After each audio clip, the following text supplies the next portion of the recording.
ভারতের পশ্চিমবঙ্গের কলকাতায় আরজিকর হাসপাতালে এক শিক্ষানবিশ চিকিৎসককে ধর্ষণ ও খুনের ঘটনার প্রতিবাদে এবার রাজ্য জুড়ে নারীরা রাত জেগে রাজপথ দখলের কর্মসূচি দিয়েছে।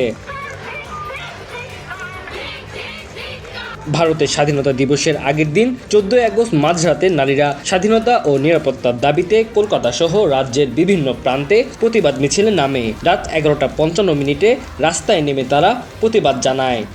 जस्टिस चाहते हैं और कुछ भी नहीं। जैसे एक लड़का रात को 2 बजे 3 बजे आराम से निकल सकता है, काम से हो या फिर शादी से हो या फिर कुछ भी, हम लोग भी वैसे ही खुलेआम अच्छे से जीना चाहते हैं। दैट्स इट और कुछ नहीं। সবার মুখে মুখে এখন ঘুরছে রাত দখলের ডাক। এর সূচনা হয় সোশ্যাল মিডিয়াতে।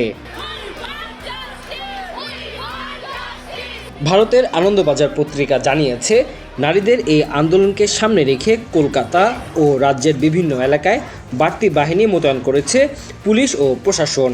তবে আন্দোলন দমন বা প্রতিহত করতে নয়, উল্টো নারীদের সুরক্ষা নিশ্চিতে। জমায়েত যাতে শান্তিপূর্ণ হয়, রাত দখল কর্মসূচি রাত যাতে নিরাপদ হয় তা নিশ্চিত করা এবং এতে যোগদানকারীদের নিরাপত্তাকে প্রাধান্য দিতে চায় বলে জানিয়েছে পুলিশ।